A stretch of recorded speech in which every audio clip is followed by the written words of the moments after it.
Hello, everyone. Let's wait another couple of minutes to allow people to join, and then we'll get started, not to lose time. But yes, let's wait another like 2 or 3 minutes, and then we'll get started.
I would say we have quite a lot of people already, so why don't we get started?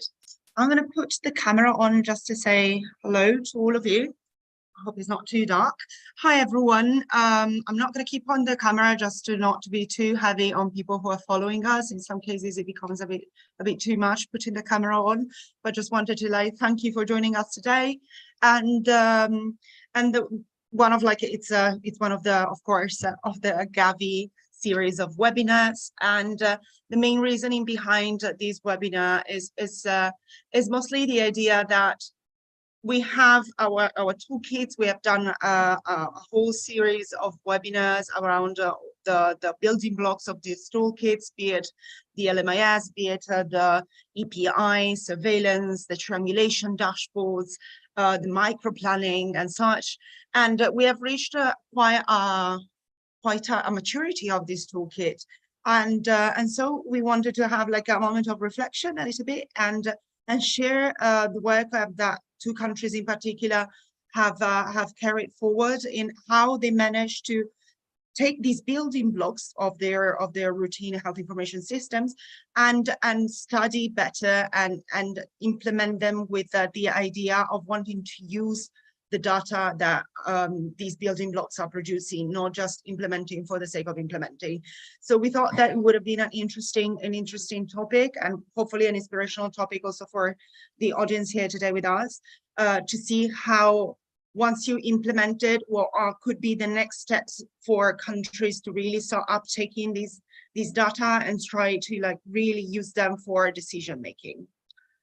So my introduction will be a very general introduction, just to like give you the idea of how much the use and the uptake of the building blocks of the immunization toolkit have grown in the past few years. You see here, like this is like a very quick snapshot of like the countries using DHIS2, and we see here that 85% of the countries that are actually using it have integrated immunization data in their DHIS, like national HRS system, which is fantastic considering like the situation that we were in like more or less 3 years ago. We have seen also, particularly also with COVID, that are really given the push that was needed to put more effort into routine immunization data and kind of use the idea that immunization for COVID was really the final push for them to really invest into it. We see also that like out of these 46 countries that have integrated this routine immunization data into their national system, rely exclusively, 89% of them rely exclusively on DHIS as their main data source, which is something that we truly try to encourage in order to create a reliable, routine health information system that becomes like the repository and like the source of truth of your data. And the main reason why is also because in the long run, once you start having like stable, reliable data, you also want to start triangulating this data, be it with surveillance, be it with nutrition, be it with malaria, be it with like anything that could be relevant for your programs and for your activities.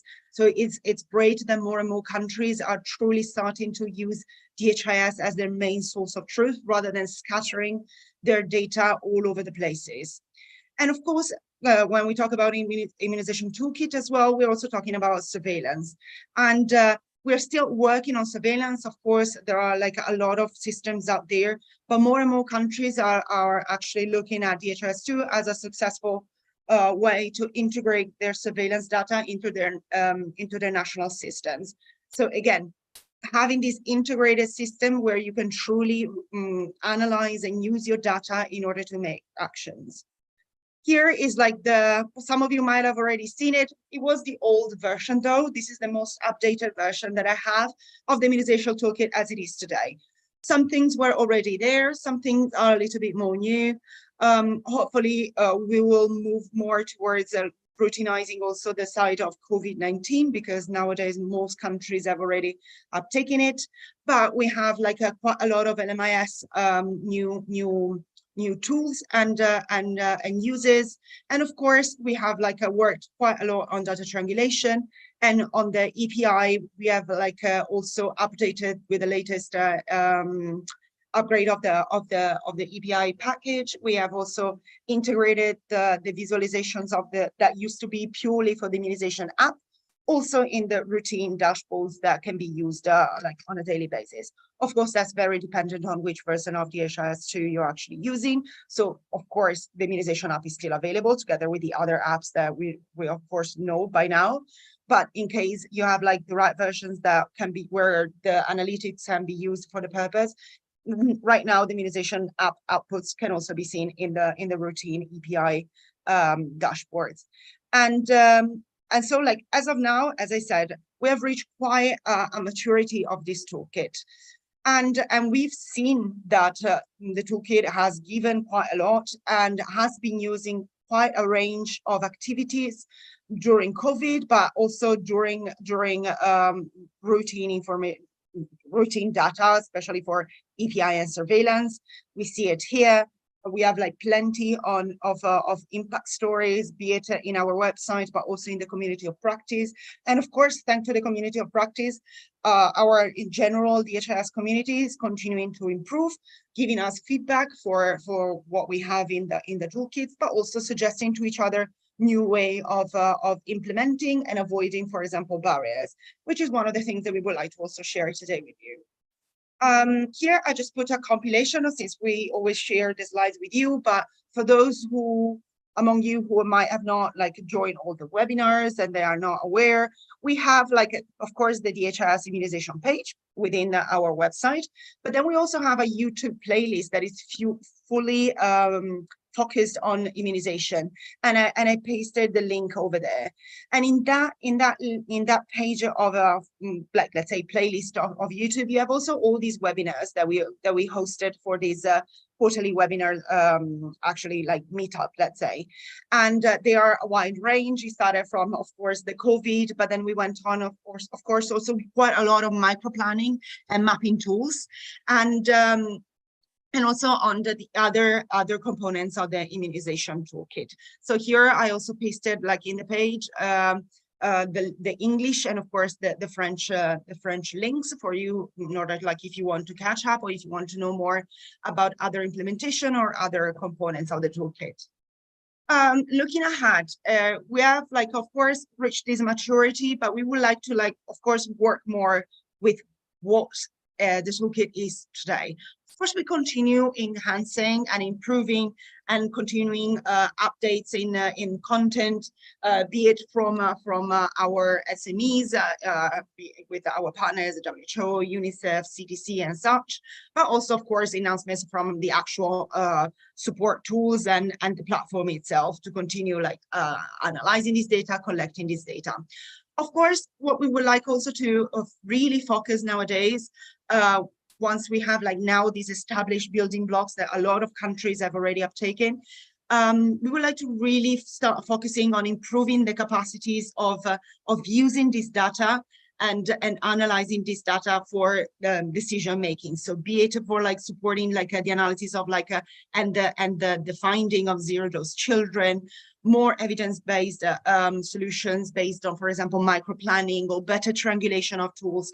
And of course, the final goal is the idea of having an integration of data throughout the different type of toolkits, not just of course, immunization toolkit, but anything that could be related for countries to truly start using for real this data and start making decisions based on real numbers and reliable numbers. As I said, we also try to foster continuous improvement, and it's also coming from lessons learned from implementations. And part of these lessons learned from implementation is also on the analysis of the data use that countries are doing. So we are really trying to, like, gather as much information as we can from the real implementations, rather than now pushing out a lot of, like, new content and new toolkits. Of course, there will be the routine upgrades. Of course, there will be some inputs that are coming from implementations that could be incredibly useful for other countries to uptake and could be integrated into the general toolkit. But we really try to, like, get information from you all towards us to either integrate it in the guides that we have out there, or at least to, like, suggest also improvements to our partners. So what we are having today is actually two big implementations and two big sources of data use that we have. And it's quite a lot of work that Rwanda and Tanzania have done on the use of data related, but not just limited to the immunization toolkit. So actually, I don't want to take any more time, because I think that the most important people today are here with us. And we have here from Rwanda, Jean-Paul, and from Tanzania, Wilfred.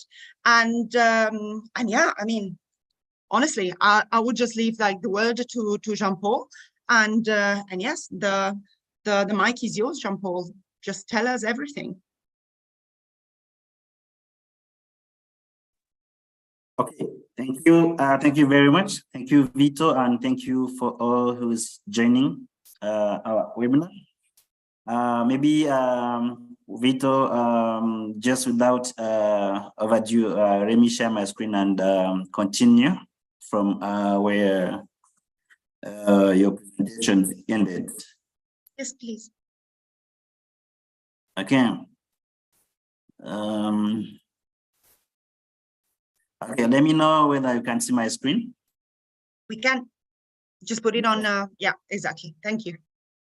Good. As Vito was saying, this is the use case of Rwanda, where we have been collaborating with DHIS2 Tanzania, but also we have some specificity in our use cases. But we wanted for this webinar to share with you how we have been collaborating with the Ministry of Health and other partners to enhance data utilization and effective DHIS2 implementation. For us, specifically, we will share with you the use cases. The first one will be how we have implemented the scorecard at both national and subnational level, district and facilities level, for them to be able to use data by visualizing the key indicators using this application and talk with data through this application. The second use case will be how DHIS2 Rwanda has been collaborating with the MOH and other partners to triangulate or to create a kind of merging or communication between different instances, one for immunization and the other one for vaccine preventable disease. For them, for anyone who is using vaccination, immunization data, to be able to come up with tangible evidences that will be used for planning and decisions. So I will be trying to take you through the summarized key points here: background, methodology, results, conclusion, and next step for the two use cases. As a background, as you may know, the health information systems, they play a crucial role in addressing the health challenges in developing countries and improving healthcare delivery. But apart from that, the systems, even though they provide the massive data, they are often of low quality. We still have that poor quality of data, but also they are often not used effectively for decision making.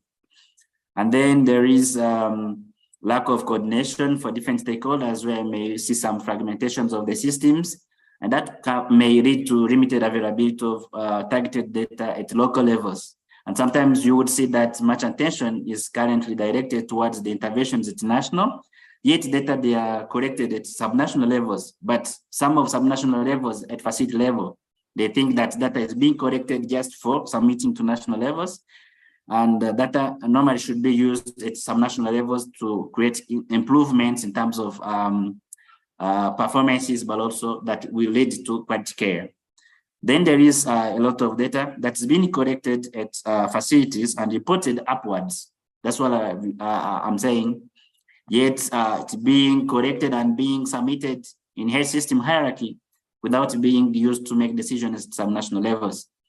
And then here, that's where I came in the scorecard intervention that resulted from the collaboration between different DHIS2 groups, DHIS2 Tanzania and DHIS2 Rwanda, which are both engaged in the implementation of this scorecard and HIS and DHIS2 in general.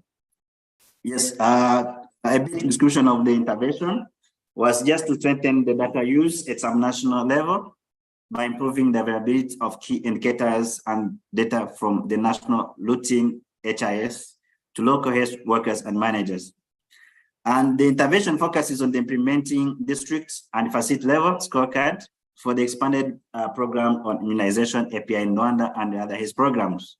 Of course, the intervention of the implementation of the scorecard, though this program was the key during the piloting, but currently the scorecard is being used by other programs. Then the scorecard is representing a way to present key performance indicators in tabular form, colored in traffic light signs, such as green, yellow, and red.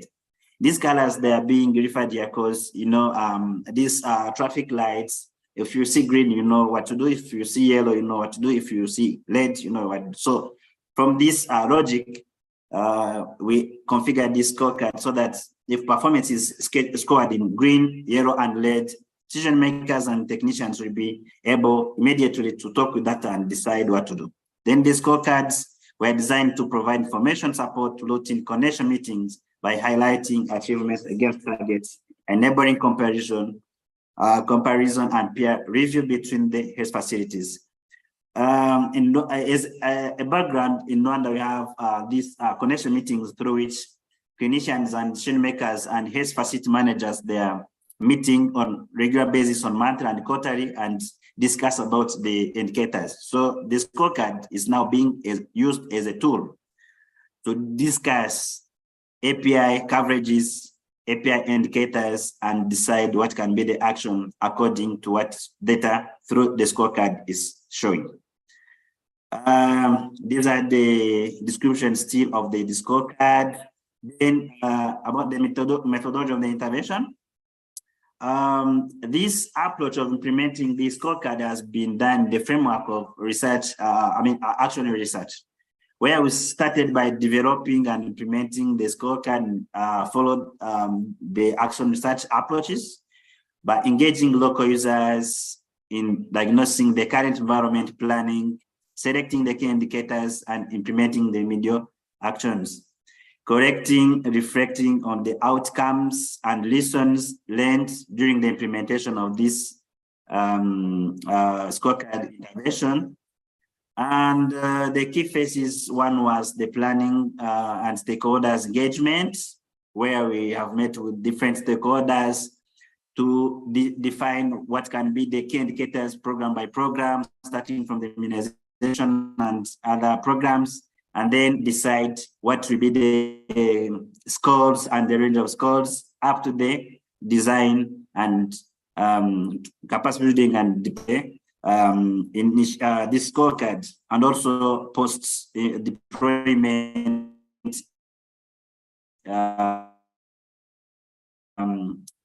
monitoring. The second step was designing and implementation, then designing the scorecard for the routine immunization. We designed the scorecard that has different indicators from different programs, but after we came up with a specific scorecard for routine immunization, for immunization program to be able to monitor their performances using this specific program for the API program. And then a scorecard for a big description of the scorecard for API, where one of the scorecard for API was using this range of scores. Like, for example, one between 0 to 60 was not good performance. So it has to be in red. If one of the API indicators falls in this range, will be in red. And decision makers will be easily identifying this failure and decide what to do and why. And for example, between 60 to 80, it scores this performance is not on track. Then 80 to 95, progress made, but more efforts. And then 19 to 150 targets performed reached. So all these ranges are relative to colors, and decision makers are able to use data referring to what scorecard is showing. So these are all about steps, and I just want to go quick about the post-implementation and evaluation to strengthen the scorecard is another step. You know, after implementing, now we are using the scorecard.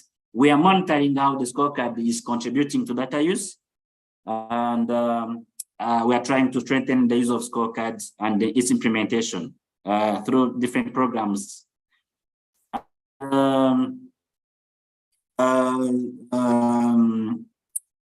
Promoting local data availability. This is one of the results of the implementation of this intervention. It's very contributing to the promotion of local data availability analysis and the use through the scorecard. These are the explanations. And the second result is that it's helping to promote, these are the continuation of the first point.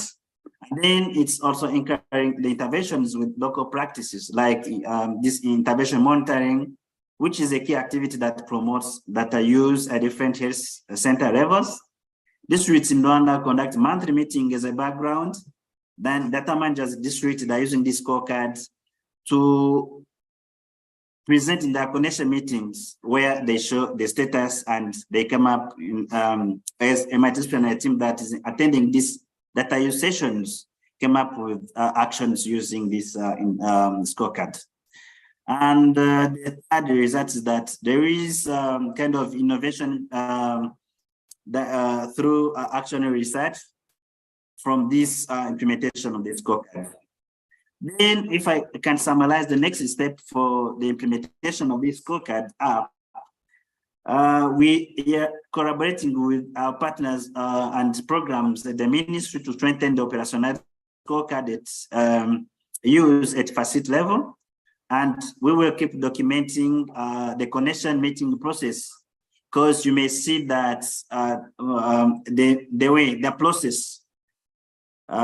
way facilities are conducting and using the scorecard is not yet harmonized. So we are now trying to document the connection meeting process so that we can come up with a kind of guiding document that will guide all facilities during the connection meeting, so that they can use even this scorecard in harmonized way, so that it can give results in efficient way.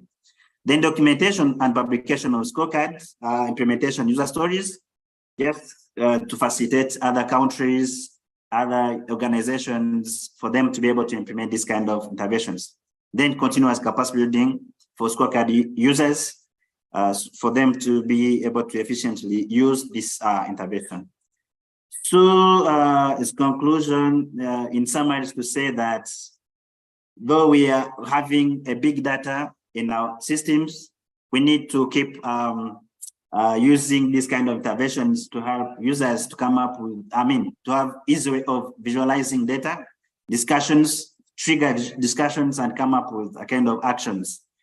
Then this intervention also facilitated identifying the information needs of data managers at local levels and structured the interventions to address their local needs.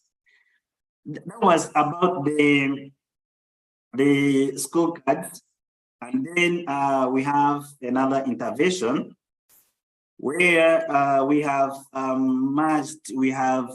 integrated different instances for them to be able to talk each other. That is DHIS2 data triangulation for immunization and vaccine preventable disease. I wanted just to explain or to take you through about the roadmap for implementation and our findings.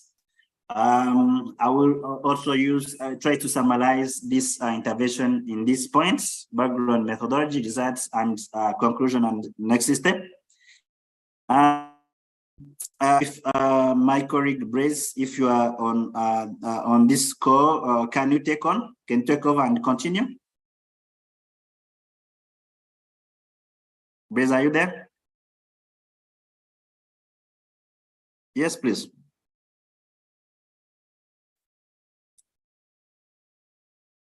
Okay, I can see that Brace is raising hands, but is not talking. I think I can continue. Okay. Maybe Brace really compliments. So as a background, the high quality public health data is a key, as you know, to time and informed decision making. So multiple electronic systems in these WHO Afro countries were there. So we need new methods to help these systems to talk to each other. Yes, Brace, can you take over if now you can speak? Yeah, thank you. I was not co-host, so I couldn't unmute myself. Great. Yes, thank you. Hello everyone. Thank you for being present, and I'll be walking you through the current implementation of DHIS2 data triangulation. And as I've seen, some people are already posting questions in the chat. Feel free to keep doing it, and our colleagues will be answering them going forward. And we shall also have a session for the Q&A. So yes, for the data triangulation, I'll just give you a small background. We have been having high quality public health data in Rwanda, and most of our instances are designed within DHIS2. That includes immunization, vaccine preventable diseases, and they're all configured in DHIS2.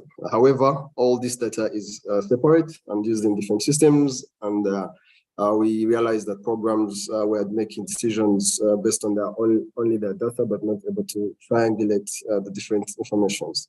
So in a way to conceptualize and utilize all the available data effectively, data triangulation based in DHIS2 was conceptualized so that we can be able to automate the communication of the systems. Next, please. Thank you.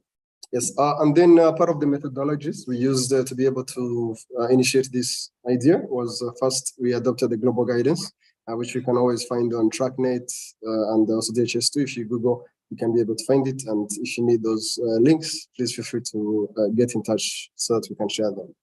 In addition, after assessing the global guidance, we did have to create a roadmap. A roadmap of activities, and initially the first one was doing a data mapping. Data mapping included one, to identify the sources of information, with which we have the aggregate disease surveillance, we have the individual-based surveillance as well, and then we have the expanded immunization registry, all of these which are in DHIS2, and then in addition we have the civil registry, CRVS, and then also the vaccine logistic management information system. So at the end of the day, these were the systems that were going to be the source of data that creates the data triangulation. And then in addition, we needed to understand what would be the integration module, how would the data be exchanging. Some of the data is collected on a daily basis, the other data is collected on a weekly, and some data is collected on a monthly basis. So we needed to be able to understand how will the data be communicating and how best, on what regular basis. And then obviously the next step was to configure and design the visualizations. Please, next. Yes, thank you. And then once we had identified the sources and we were able to understand how the systems will be discuss or integrating between each other or communicating. This was the final integration module. This is the overall of how it works. So you have the integration module in between that gets information from disease surveillance, pushes it to immunization for the selected key performance indicators, and then the selected indicators from immunization are also pushed to the disease surveillance. So these indicators, we have a list of them. There is a global standard one from CDC. And then you can choose based on the country's resources and also what the country needs to be able to see. So the idea is HMIS vaccine data are pushed to DHIS2 immunization, and then whatever information is needed by disease surveillance is also pushed to disease surveillance. Yes, so eventually we shall be having two dashboards, one within disease surveillance and one within immunization, and each one of them shall be able to accommodate for the different data triangulation. Next, please. Next, yes, thank you. So this is a more detailed integration module. This is specifically for, let's say, for the dashboard of disease surveillance. So we assume the vaccination officer will be entering individual data within the EIR. Once it goes into the cloud, our DHIS2 systems run analytics at around 11 p.m. at night. And once the analytics run, the indicators that have been configured to feed the dashboard will be generated. And that means, by definition, the immunization dashboard will be updated automatically. So now it goes to the indicators that are supposed to be pushed to disease surveillance. The integration module will be running at 2 a.m. So that means if the analytics run from 11 p.m., they might end around 1 a.m. So we pushed it a bit far so that in case the analytics are still running, it does not interfere. So once the integration module runs at 2 a.m., it's able to send the selected indicators to IDSR or disease surveillance. And then once disease surveillance receives those indicators, it also runs analytics on the next day at 11 p.m. And then now we are able to generate a data triangulated dashboard, which has both disease surveillance information and also immunization data within the same dashboard. Next, please. Again, yes, thank you. So one of the key diseases we are following up in is acute flaccid paralysis, measles, and neonatal tetanus. These are the ones vaccine preventable diseases that Rwanda currently follows up. And then they're divided in two different groups of dashboards. One is the immunity gaps and then the program performance. So the first one has a specific kind of grouped categories of indicators, one being assessing the vaccination status or coverage among the cases of those diseases mentioned, both by age group and by vaccination status. Another thing is measuring the dropout rates for the different measles, polio, and also DPT. And this helps us to also be able to, it helps the disease surveillance program to be able to identify if an area has a lot of diseases. Is it because of the low vaccine coverage and etc.? We shall be seeing a couple of examples, and I'll be able to elaborate more. In addition to immunity gap, we have also assessing the 0-dose and immunized, which is currently using estimated population from the statistical house. But however, the CRVS will soon be also provided permission for us to use the CRVS-based data. Currently, we are using estimated population, but within 2 to 3 months, we shall be using CRVS. We believe that data for CRVS is accurate to 85 to 95%. However, they wish it for it to be a little bit higher, or to stay at that level for the next how many months before using it. So within program performance, we have assessing access and utilization of immunization services. We need to compare coverage rate and dropout rate. This will help the immunization program be able to better monitor and also understand the best locations to perform their campaigns and etc. So this will allow them for a better planning with an informed decision. Also, in addition, there is a great, you're able to identify data quality and discrepancies. One you'll be able to see is where you're comparing aggregated data and individual data. So if they're reporting at the end of the week, they're reporting IDSR aggregated weekly data. If they have reported 5, an individual has only 2, that means there is a lack of information in the system. So this is going to help both the national and district teams, which are the initial implementation levels. They'll be able to now monitor the data, whether it's correct, before having to wait for the end of the month when they're supposed to actually submit their reports. Another thing is a surveillance system. We're able to assess the sensitivity of the detection, both for measles and the FP. We're also able to do representativeness and the turnaround time for the different analysis. Next, please.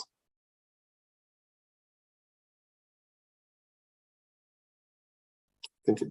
Yes, in addition, we shall, these have not yet been configured, but we shall also be doing surveillance core functions, which is detection of measles in terms of the source of transmission. These variables are not yet available, but going forward, they shall also be implemented. And then, obviously, complete national investigation of suspected cases. So, as soon as all districts have been implemented, these indicators shall also be added to the dashboards. Next, please.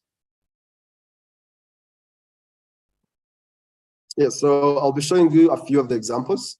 As I mentioned before, prior to the implementation, we had to adapt both the global standard and also the country's needs. So on the left, you'll see the global standard. On the right, you see what Rwanda has created. And on the right side, this is what we have as immunization status of confirmed measles cases by age group. And then we have MR1 people who have identified as measles cases disaggregated by their vaccination status.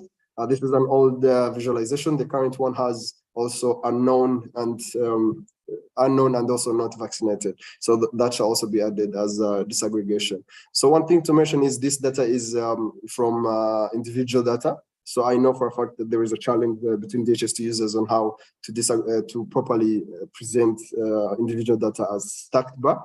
That is also something we had faced as a challenge, but we did it by converting them to indicators, sharing them to another instance, and then returning them as data elements. For those who wish to get more details, feel free to ask more detailed questions. Yes, thank you. So this is also not clear, but this is for comparison of 0-dose under-immunized DPT coverage and DPT2 coverage. So as I mentioned, this graph in particular is using estimated population.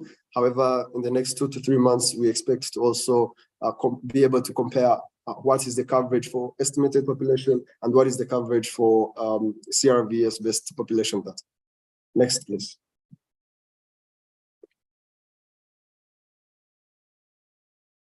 Yes, so that was immunity gap. This is program performance. So on the left, as mentioned again, this is global guidance, and then on the right is for the Rwanda's implementation. So please note, this is not real data. This is fake data.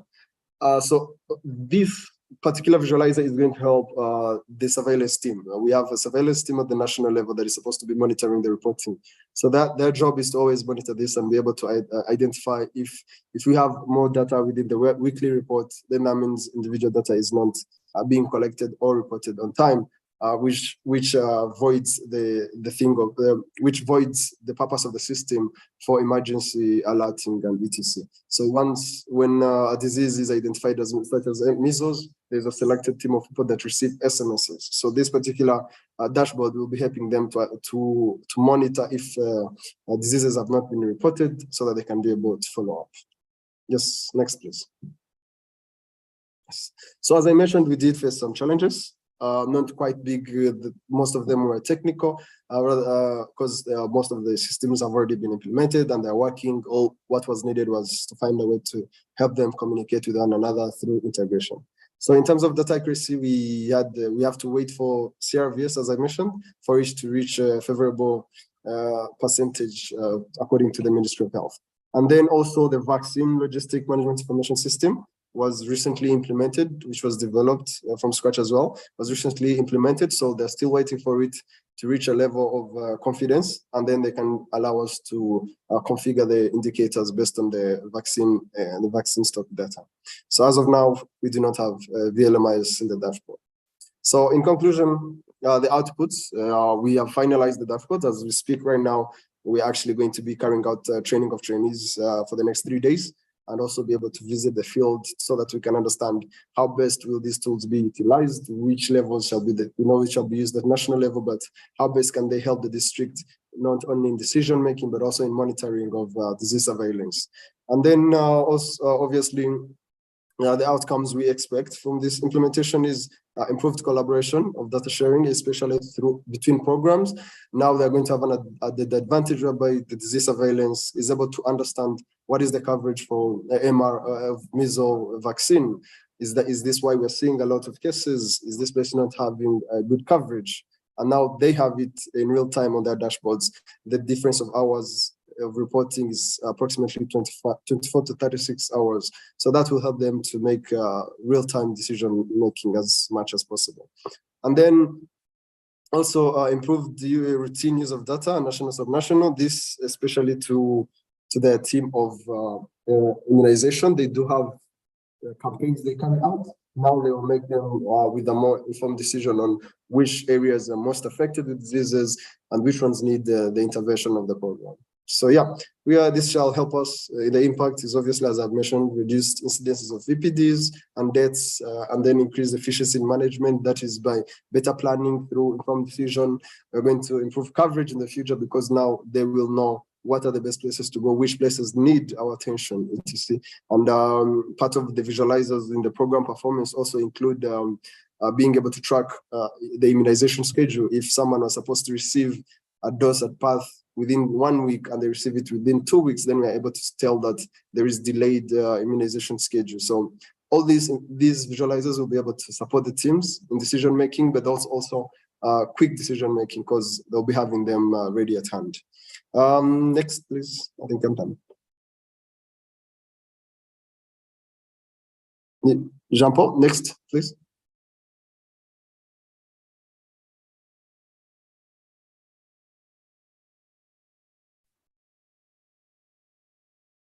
Yes. Oh, yes, thank you. So as the next steps, as I've mentioned, for the next 3 days, we're going to be performing national training for the next 3 days. The district training will be at probably in August.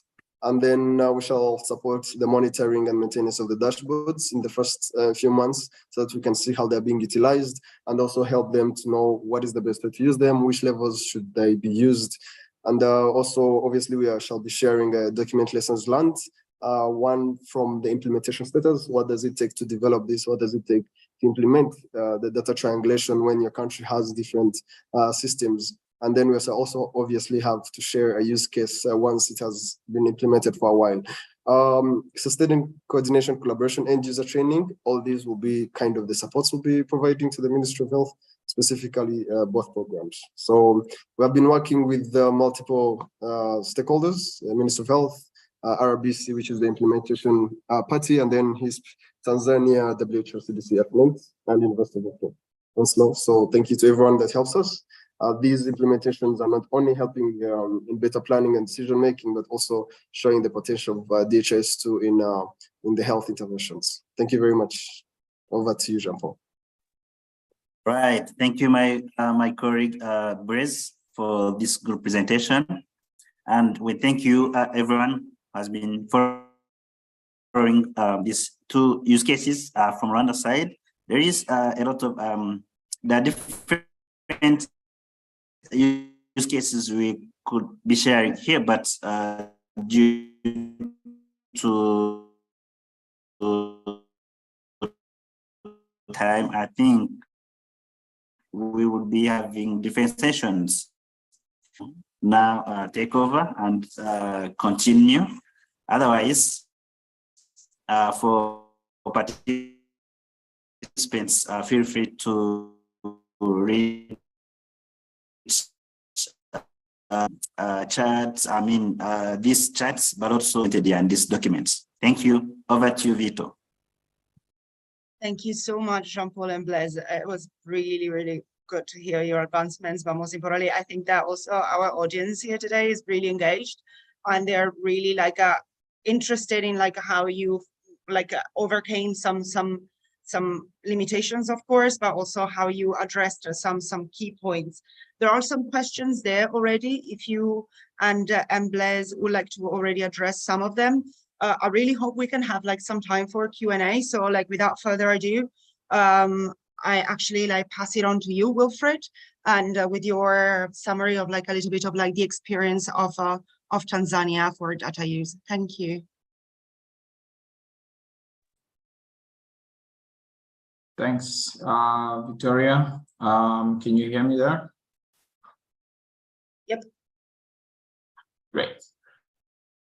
So hi, everyone. My name is Wilfred Signoni. I'll be here presenting experiences from Tanzania, in particular on enhancing data utilization and effective DHIS2 implementation. I'm part of DHIS Tanzania, part of also DHIS network, being part of DHIS2 implementation for the past 15 years. Implementing national scale health information system in our country, Tanzania, but also in other countries. Victoria, can you confirm that you can see my screen?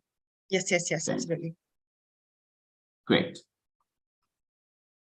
Yeah, so my presentation is kind of outlined into these 6 particular areas. I'll talk a little bit about the background, talk about the overall objective, because we are actually sharing a little bit of our experience for our past 2 years, and specifically on different interventions which we have done in collaboration with the Ministry of Health, but in collaboration with different partners to enhance data use in different levels. So I'll talk a little bit about the background. Why are we doing that? Our main objective, our main goal, but in terms of the interventions as well, what kind of interventions we have done. We have kind of split them into 3, 4 interventions, and then of course, what are the lessons learned which we have done, we have uncovered through this implementation of these different interventions, but as well as what are we looking forward in terms of the next step. Now, as we all know, health information systems are really key in terms of is actually information system. Health information is actually a building block into the health systems in terms of supporting effective and efficient delivery of health services, and in particular in low and developing countries. These health information systems help us to generate timely, reliable, and complete information. And these information are actually used now with the data managers to make informed decisions at the different levels. However, we see that there's a bigger challenges in terms of these systems are facing. I think one of the key challenges which we are facing, most of it is the low data quality. People are not really trusting these data which are coming out from these routine health information system. We have multiple or fragmented systems operating there with minimum to limited horizontal data sharing. And of course, as you know, our stakeholders are not really aligned, coordinated, and we have this parallel initiative in the end, of course, bringing burden to our health workers. Of course, this in the end kind of results into having data, generating massive data, but of course, this data are really not being used by the decision maker. And some of these data being used, yes, at the national level, but of course, if you go at the subnational level, there's none to limited use of this data for the local actions there at the particular level. Now, as we all know, DHIS2 is being kind of implemented. The last I checked, I think it was more than 80 countries, and it's been used as the national HIS in these particular different countries in Africa, Asia, and some of the American continent as well. So understanding the aspect of, how can you improve this data use, and in particular in DHIS2 implementation is quite kind of interesting. So our overall objective for the past 2 years, or more or less what we've been doing as a team, has been more or less kind of looking how can we work with the Ministry of Health in terms of strengthening data use in routine health information system through implementation of local interventions. Specifically, we were more or less looking about how can we come up with these interventions geared toward enhancing data use, promoting data availability, disseminating information out of these routine information systems so that the decision maker can have this information, but also other stakeholders can have this information and use this information. And not only introducing these particular interventions, but we wanted to learn from that, both challenges, best practices, but also what is the best options in terms of adopting these interventions, and how can you scale these interventions across the country, regional wise, and maybe also globally. And of course, providing recommendation on the best step of how to do that. Now, as I said, I am based in DHIS Tanzania. DHIS Tanzania is part of the global DHIS network. As you know, our aim is more or less to strengthen the health information systems. We work in Tanzania, but also we work in other countries to support their national health information system. For example, in Somalia, Eritrea, South Sudan, and also in Zanzibar as well. We've been working also with other partners in different countries to support their information systems in different contexts. This is kind of a picture of our team having a little bit of resting time after working 24/7.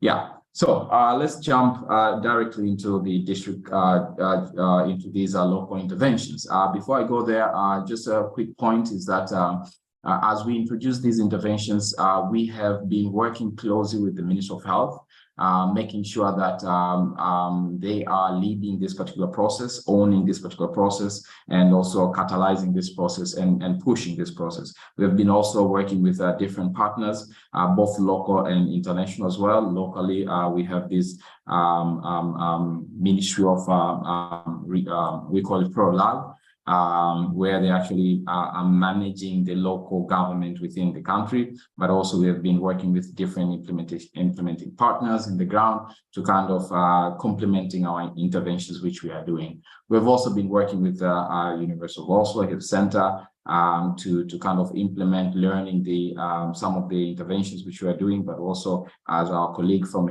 Rwanda have said, we've been working with them also to implement some of these interventions, which I'll touch base a little bit because they've touched base already, but also to kind of do comparison or comparative study in terms of what has been happening in Rwanda, what has been happening in our country, and can we analyze this information or lesson learned from these particular interventions. As I said, these are kind of experiences from the last 2-3 years, which we have been working within the National Health Information System. Now, first intervention which I'll go through is the District of Excellency. So what is the District of Excellency? We kind of came up with this idea in terms of coming up with a learning environment where different approaches and technologies can be tested within this safer environment, and of course kind of gathered learning, and also of course push out some recommendations.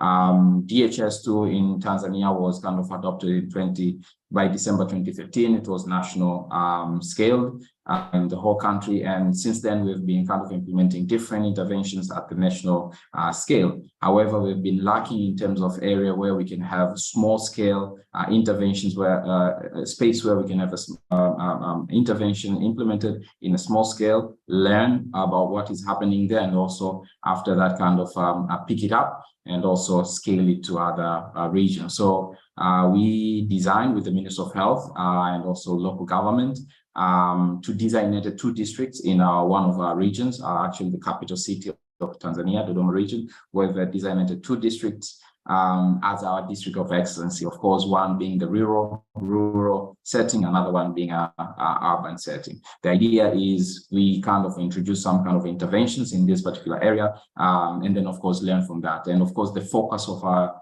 main focus is more or less how can we enhance data use, in particular at subnational level, and of course immunization being one of the key topic.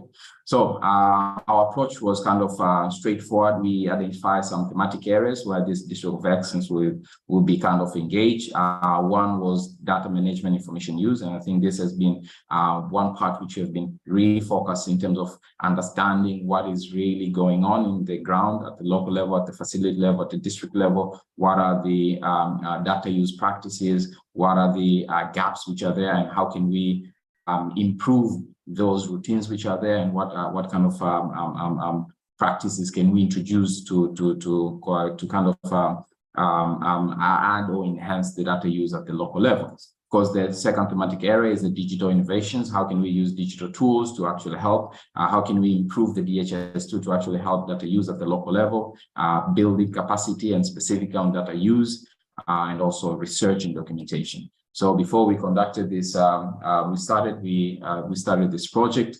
We conducted baseline assessment where we kind of understand the formal, informal, and also some intangible processes which are there in terms of managing routine data and also disseminating and use this data at the local level, actually at the all these particular levels. Once we kind of gathered the input from this, we kind of sit down with the user and come up with the formulating some interventions, working with them so that we can improve the data use. One of the principles which I've been using is making sure that we are building on top of the routines which are there, not really kind of starting parallel processes, rather than building on top of what they've been, the processes which are there, which we are working.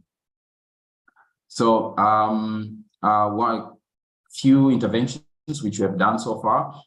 One is more or less kind of work with the health facilities and the district level to actually kind of come up or develop some denominators for health facilities to facilitate data analysis and its dissemination. This is one of the gaps which we saw in terms of, population data being at the level of district. However, it was quite difficult to actually have these population denominators at the health facility level. So we've worked with the team in terms of coming up with the best way of formulating these denominators for a facility to improve or to catalyze data analysis and dissemination.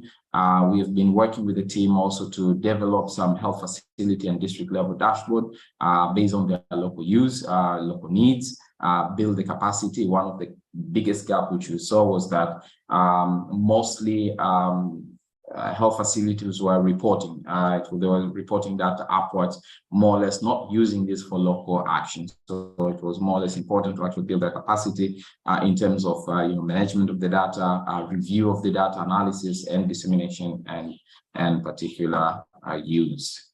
Of course, an additional part, while we saw some quarter review meeting being conducted at the district level involving all health facilities, we actually agreed to actually introduce monthly data use routines, which will be creating a platform for user to engage, discuss, and also interpret the data which they have. And I think this has been kind of really sound in terms of improving the data analysis within the district and health facilities, but also getting people engaged in discussing and understanding their data. This project is something which we have started last year. Quick preliminary results, which we have already seen so far, is that these are the use of district and health facility dashboard is quite of helping users to actually kind of build or come up with these local actions. We have also seen now health facility people being capacitated, and also they now using DHIS2 actually to analyze their data, making some action, making some recommendation, and also making follow-ups into their facilities where we have seen there's an issue. But also we have seen also by capacitating them, then of course the aspect of dissemination, sharing best practices, best practices in how they're using the data is becoming quite sound. A good example, which we have seen in one of the districts, the Bahi District Council, we have seen how the district malaria focal person have actually been using the data within the DHIS2 to really actually pinpointing facilities where there's a little bit of a high cases of malaria, go there, do interventions, and also monitoring that after conducting this intervention. This particular best practices is also scaled now, not only to malaria, but also to other programs such as API and etc. So that has been the first intervention which we have been engaged. The second intervention is a little bit more on the technical end, where we have been deploying, developing and also deploying health portal. The health portal, this is kind of a standard platform where the Ministry of Health is actually sharing its data, reviewed data, of course, from their routine health information system. So basically, the Ministry of Health is collecting all this data within the DHIS2, but there is a kind of a tension at some point where most of the stakeholders wanted access into the DHIS2, but also there are also feeling that there are some stakeholders who were left behind or left outside because they didn't have credentials to access this information which are within the DHIS2. So there was a need to actually kind of opening up the data which is there to the public so that they could actually see this, use it, and also build more trust in the data which is coming out of the routine health information system. So we actually developed this portal, and of course one of the biggest program which were kind of instrumental was also EPI. In Tanzania we call it IVD. So they've been quite instrumental in terms of guiding us, providing some indicators. What are indicators needs to be kind of designed, populated, and of course being part of the whole process of populating this particular health portal. This portal is actually accessible online. If you go to check the link there, hmisportal.moh.go.tz, you can go and find all these information where different data from routine health information system, and for our case, DHIS2, are actually kind of pushed on a quarterly basis. You could actually do your analysis at the national level, regional level, up to the district level, and of course, into a different period. So you actually bring the functionality of the user, you're empowering the user to actually analyze this data and have access to this data publicly. Yeah. So, like I said, building this health portal was quite essential, and it gave the team, the Ministry of Health, also ability to enhance data access and also increase transparency into the data which is being used to make information, to make decision making at different level. Now people are more confident in terms of data which is being collected, being processed, but also being used for decision making, because this is something which is also available to the public, and public can actually look at it, can actually scrutinize it, and actually give feedback on areas which needs to be looked at. It has also been able to make this information available to decision makers. Some of the decision makers, they don't have time to actually go into the DHIS2 and enter credentials. They need this information at their hand. So having this portal was kind of a deal breaker in terms of opening access and reaching, we would say, reaching those stakeholders which we have not reached in the beginning. And of course, the whole aspect of using easy visualization to actually inform users, as you have seen, most of these users who actually were outside, who didn't have access to the DHIS2, they need digested information. They need information which has kind of been processed. So it was also an experience in terms of how you go through it and how you design the visualization and how you make these a good visual output so that the user can understand the data which you're actually presenting. In addition to that, while the web portal was there was also additional demand in terms of having a mobile application to access this. And this was more or less in a case that where you have decision makers, they want to access this information. They don't need to go to their computer and search. They need to have it on their mobile phone. And this was the challenge which was given to us in terms of, can we have this a web portal in our mobile application, and both in Android and iOS. And the team has been working with the Ministry of Health to actually develop this mobile application for the web portal, making sure that all these indicators are actually integrated. And as I said, IVD and of course the global toolkit, which has been Victoria kind of pointed out at some point, has been instrumental in terms of guiding us how we structure these particular indicators and how do we communicate these indicators to the decision makers at different levels. Yeah. So apart from that second interventions, we have also been working in terms of developing and implementing data use apps. Our team here at DHIS Tanzania has been kind of quite instrumental in terms of building data use applications, namely scorecard and bottleneck analysis. These applications have been instrumental in terms of promoting data use and also making sure that data managers and also stakeholders who are not really conversant with the health programmatic, they could actually follow and monitor the performance of indicators through the color coding. And I think my colleague Jean-Paul has also talked a little bit about that. So I'll touch briefly on these particular apps. As he also mentioned, Scorecard is just a tool which helps you with tracking key performance through these traffic light codes. Red of course means danger, you need to kind of improve. Yellow means you are performing but not yet within the target which you have set. Of course, green means you're performing, but of course you need also to make sure that you are maintaining that performance in that particular color coding. So these are kind of easy, digestible visualization, which data managers, decision makers, even politicians are easy to read, understand that there are some area where there are some challenges, and we need also to kind of address these challenges based on certain performance issues which you have mentioned there.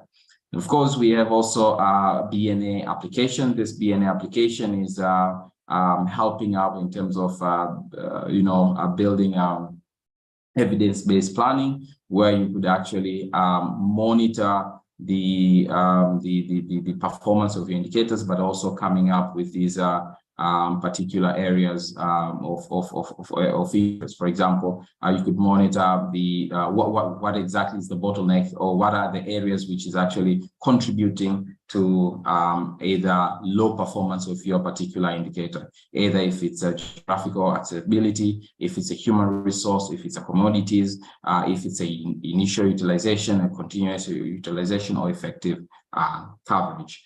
For this particular implementation, I'll talk a little bit more about Scorecard, because out of these 2 or 3 apps, Scorecard has been the one which has been quite extensively used here in Tanzania, but also in other countries, as my colleague mentioned, in Rwanda, but also globally. So I'll talk a little bit more about that in terms of how it has helped improve our data use at different levels.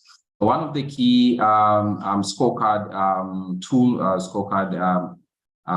tool which we have used in Tanzania is building an RMCH scorecard. This is more or less for maternal and child health, and it is being used to monitor these indicators. As we know that immunization, or EPI, is actually part of, there are some indicators, or they're actually one of the contributing indicators within the maternal and child health program in general.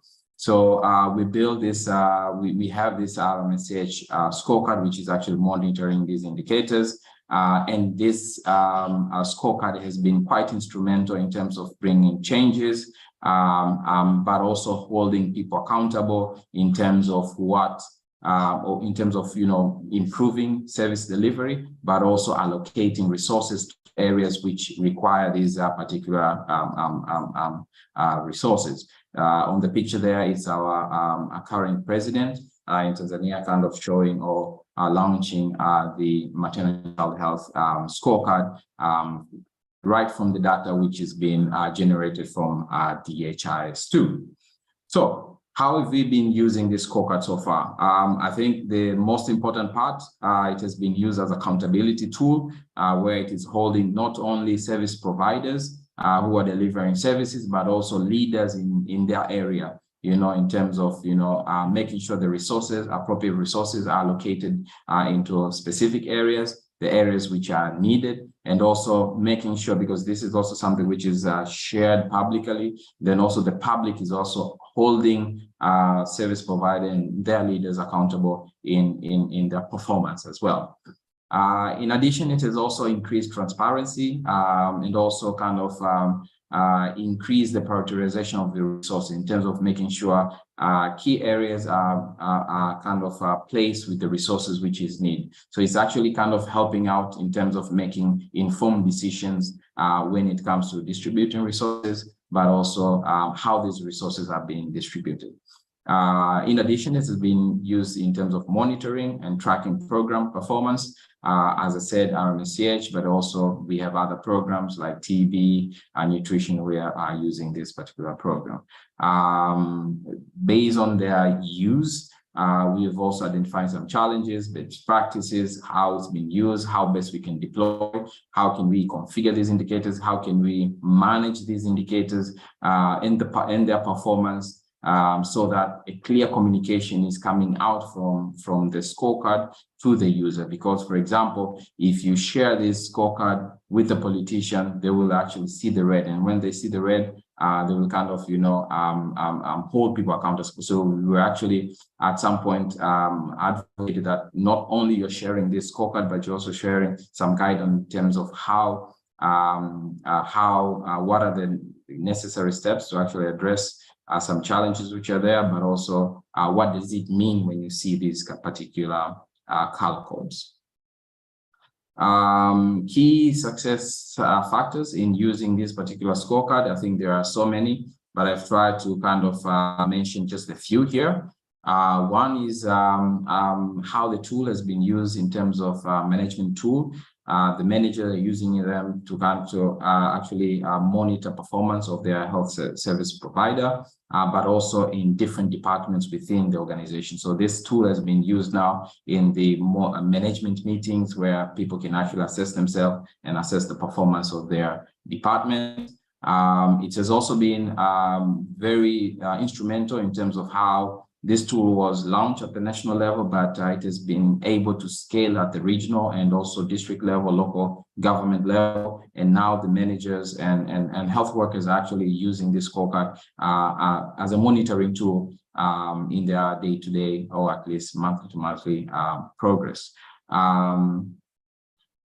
It has also been used in terms of integrating itself within existing management processes. And of course, as I said before, used at political level to rally, mobilize resources, but also to disseminate appropriately these resources to areas which really demand and require those particular resources. Quite useful in terms of how it has been used in dissemination, public sharing, advocacy. I think that has been quite good. And of course, we've tried to also document and evaluate the implementation of this scorecard and what are the lessons learned which we've learned from that.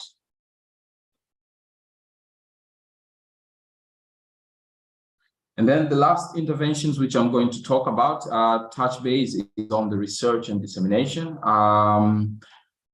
While we are introducing these interventions, we are also looking in terms of understanding why these interventions are working or not working, why these interventions are working in this particular location, and why it's actually effective in one location and another, and how can we really scale these particular interventions. And also we've been trying to document and disseminate some of these interventions so that not only this knowledge which we are gathering here, not only us, which will be aware of it, but also the community as well. So one of the key aspects which we've been doing is, researching data use. We have been collaborating with local and international research institutions to actually bring about researchers, students to come and investigate further and document, of course, these local data use practices, identify the gaps which are there, providing recommendations, and also be part in terms of bringing change within the routine health information system. As you can see, we have been partnering with the University of Oslo, bringing the researchers, students here within our context, going to the field, understanding the local practice which is there. For example, these world dashboards, how can we transform these world dashboards into the DHIS2 district dashboard, facility dashboard? How can we, make sure that the health facility are using DHIS2 to analyze their data, use the output from the DHIS2 as an input in their management meeting, but also in their quarterly review meeting. So there's a lot of work which we've been doing, conducting this research, as I said, at the local level, with the University of Dar es Salaam, with the students there, but also at the global level as well, with the University of Oslo, but also other partners who we are engaging on. The focus is, of course, as I said, identify these gaps, document them, and also kind of using an action research, kind of bringing change, and also learning from these changes which we are conducting. We've also been instrumental or pushing in terms of documenting and share best practices. My colleague Jean-Paul touched base in terms of the initiative which have been working on the health facility scorecard at the facility level, where we have implemented it in Rwanda.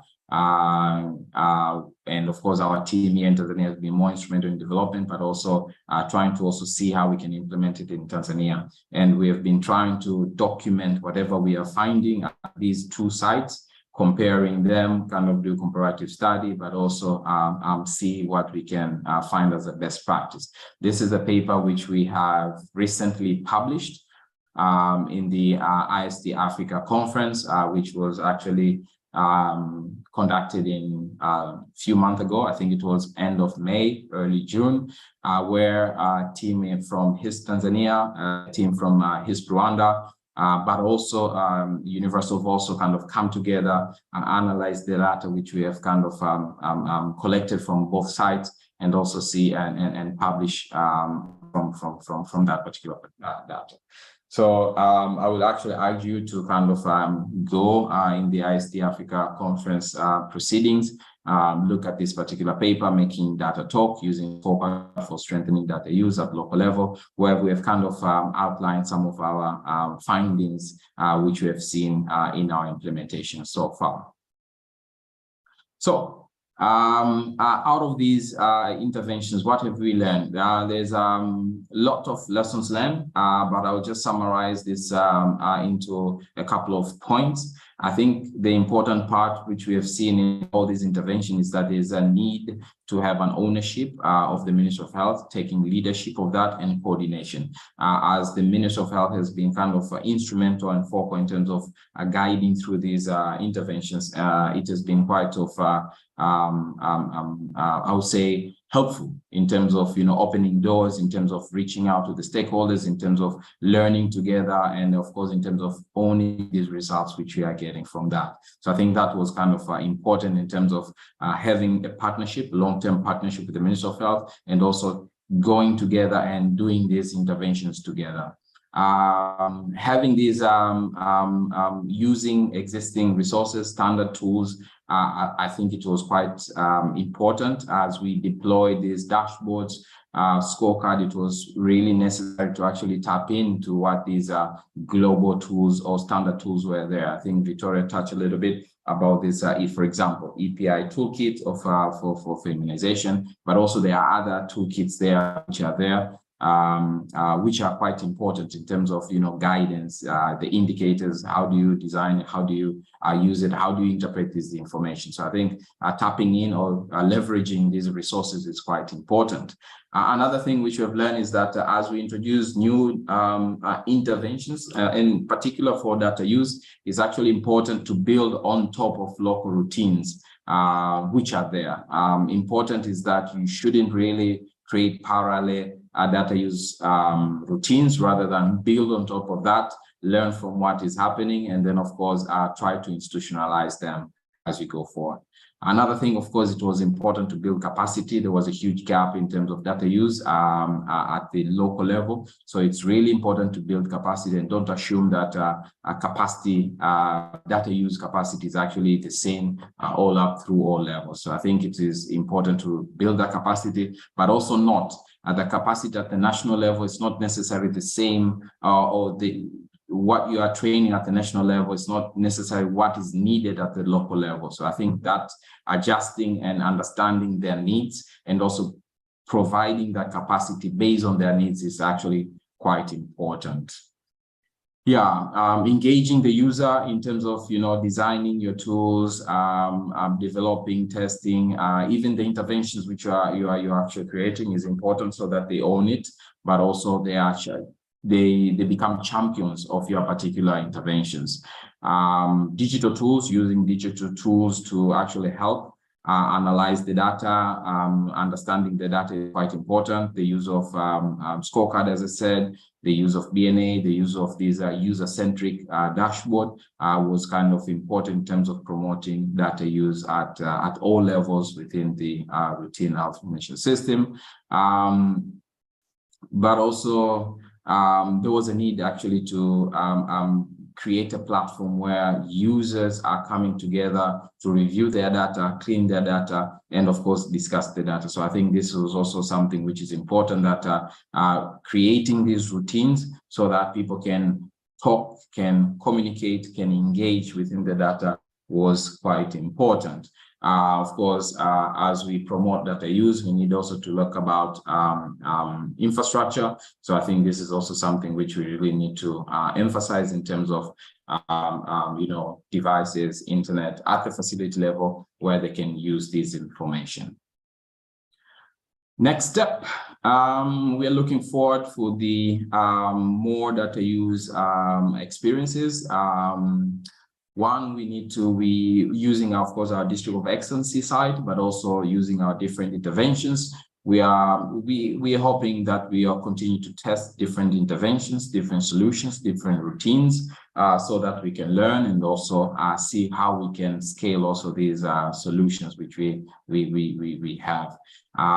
We also are promoting and building capacity of data use at subnational level. We understand this is quite important so that we can have these local actions. So we're actually looking forward in terms of building more capacity at the local level in terms of, data management, data review, data analysis, data use, data dissemination, etc. And of course, use these digital tools which you have within the DHIS2 ecosystem to promote the data use. We look forward, of course, to engage more on the research and different efforts in terms of understanding better these different data use practices, and how do we anchor these practices and scale them across the country. So I think this is quite important. The aspect of denominator of health facility, this is also something which we are quite interested in terms of how we can come up with these different proxies, for example, or different ways of coming up with a denominator for health facility. And of course, continuous documentation. We'll keep you posted in terms of different lessons learned, best practice which we have, and we're hopeful that you will be learning from what we have learned, but also reading some of the articles we are writing, some of the publications which we are providing on the community, but also on different levels, of course, so that you'll be kind of aware of what is happening in Tanzania, but also in our colleagues in Rwanda, but also in general in community. Yeah, let me stop there. Thank you very much for your attention. Victoria, back to you. Thank you so much, Wilfred. It was actually like, I mean, we have to thank you all. So like, if we have the scorecards at the end of the day, and it's great to see like what you have implemented and how things are going. There are actually a few questions about scorecards per se that I want to take advantage to ask you. But of course, Jean-Paul and Blaise, like if there are also other things to add on like uses and such specifically for Rwanda, please jump in. So there were like a few questions. I'm merging a bit like bits and bobs from different type of questions. So like, for example, when we're talking about scorecards, if they were able to email scorecards directly to inboxes, if you have had and if you've seen any improvement in performance after the introduction of the scorecards, and at the same time, how have facilities reacted to it, and like if there has been like any incentive or like even backfire, I would add, with this like a new kind of like accountability and like these kind of like a flagging of like being able to perform, you know. And let's get started with these ones, and then we can dig in a little bit further. Thank you, Vito. Maybe I can jump regarding scorecard and how. Let me start by whether after the implementation and deployment of this scorecard, whether we are now observing some changes. Of course, maybe let me start by saying that here in Rwanda, there is an existing forum where on a monthly basis, all facilities are gathered just in what is called monthly connection meeting, where facilities are together to discuss just about the indicators. There are some selected indicators in their catchments, which are called key performance indicators. And those performance indicators, they are discussed on a monthly basis to see how far they are comparing to what they want to be and where they was last month. So, of course, we are developing this kind of solutions to enable to support the existing initiatives. So the scorecard now has been introduced in the existing forum so that it can be used as a tool to give them the easy way of visualizing data and be able to discuss and find where there is a good performance and where there is a need of improvement. So comparing to how the situation was before the introduction of this scorecard, now we are participating in the connection meeting to see how it is being used and what is its contribution. And for information is that now we are collecting the user stories where both his facility managers and data managers, they are confirming that before the introduction of scorecard, they were not even able to discuss about data because most of our people, not most, but some of our people who are involved in data management and M&D, and mostly for facility leaders, they are not those people who are familiar with statistical formulas. So by using other statistical formulas and the fact that his facility managers and other decision makers, they don't have enough time to go and analyze those formulas, they were not able to have that time analyze and come up, identify where there is a need of improvement. By using Scorecard now, they are testifying that it's easy to identify by just the presentation. Opening presentation, it's easy to identify where there is red, asking why, and bring together a multidisciplinary team and come up with action. So they're confirming that at least now they're able to discuss about the current status using the findings of visualization from the scorecard. That's the mid-term impact, if I may say. Then we are now facilitating that process, and now we are helping them to evaluate, not only taking actions from the visualizations, but also monitoring the actions taken and evaluating whether those actions taken are now contributing and creating changes where now those leads that has been presented last time are now turning in yellow or in green by implementing the actions taken from the previous connection meetings. That's how now we are now facilitating. And then say the other question was whether facilities and the staff are now adopting those initiatives without maybe requiring other additional motivation. I think the workforce who is involved in this data management and M&D and his facility management, they are self-motivated because they were struggling to have that easy way of using data to come up with solutions. And now the scorecard is being used as a tool for them to use that, to talk with data, to manipulate data, and come up with those solutions. And the second thing is that the fact that we are leveraging on the existing,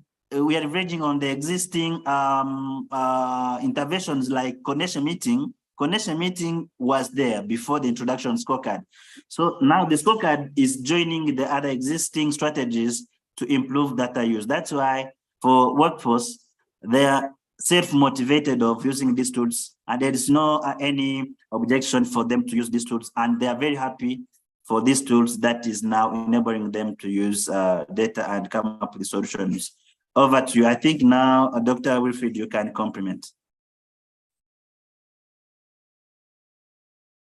I think, Jean-Paul, you have kind of touched it well. The tool has been kind of instrumental. While we have seen actually both positive and negative impact of the use of scorecard in terms of decision making taken by decision makers, and in particular politicians when they are faced with making decision based on seeing what they've noticed on the scope.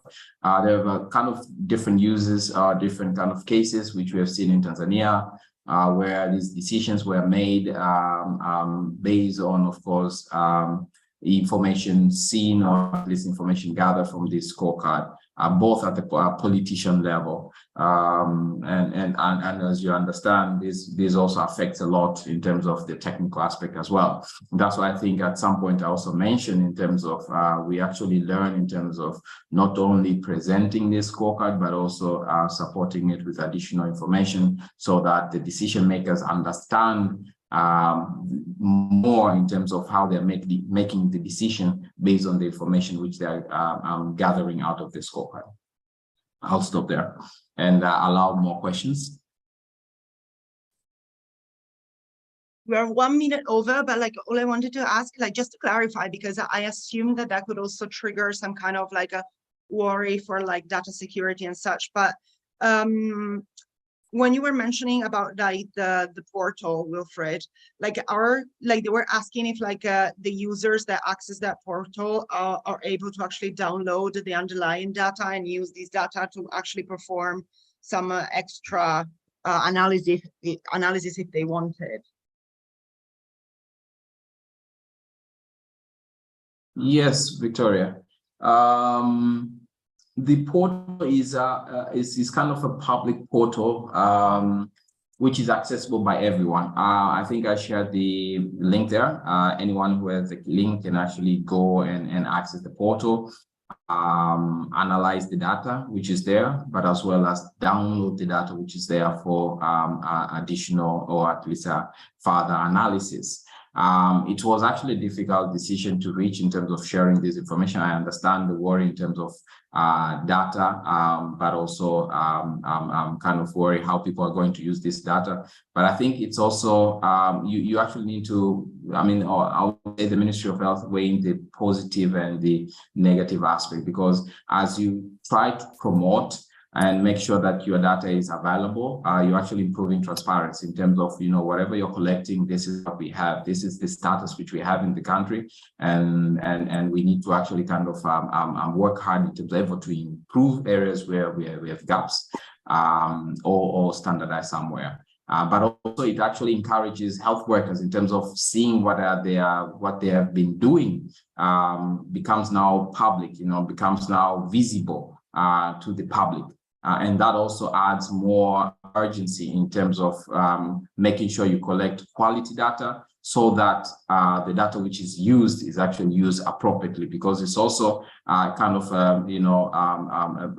both age, in terms of you can produce this data and then people can use to actually shame you at some point. So I think we actually coined it in a positive way in terms of encouraging health worker to be more precise in terms of what they're collecting, and also be aware that what they are collecting will be accessed publicly. Of course, you don't allow all the data to be accessed publicly. I think the first point was, to come up with these key indicators, key programs, and key indicators which we want to share. And I think that's linked with the point which I mentioned before in terms of leveraging in terms of standard tools which are there, standard documentations which are there, where it kind of guides in terms of what are the key indicators which we need to share with the public, either linking it with the national indicator plans, but also global ones such as SDG, etc. And of course, in top of that, you need also to have a really rigorous reviews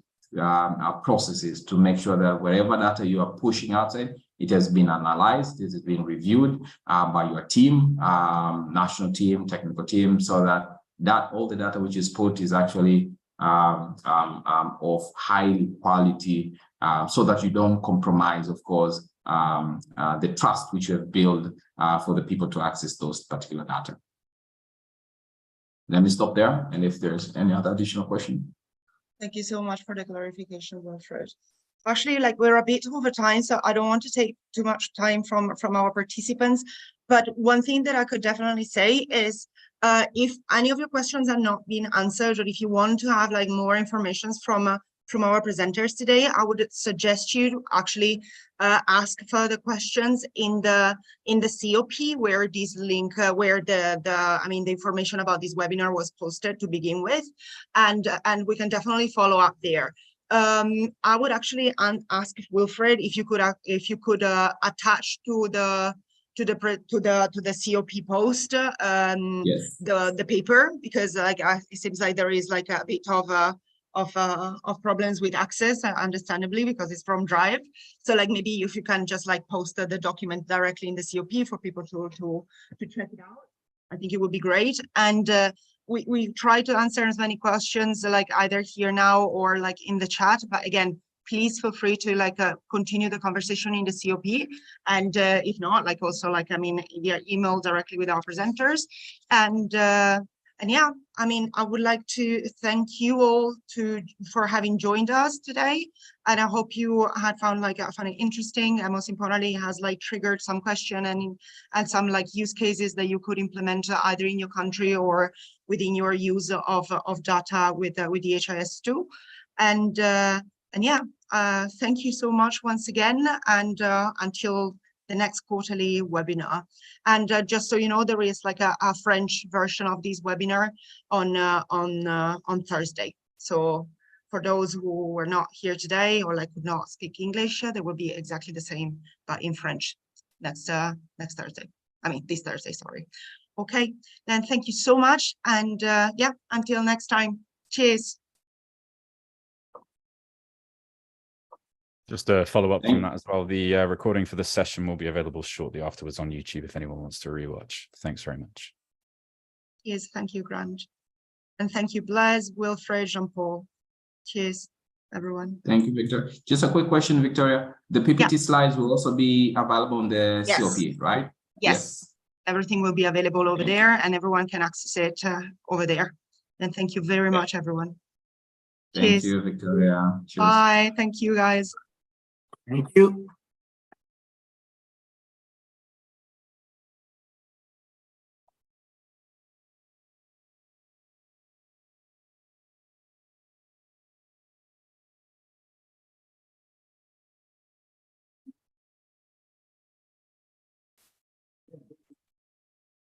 Yes, come. Oh. Yeah, you want me to?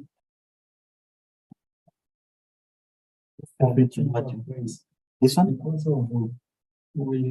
Okay.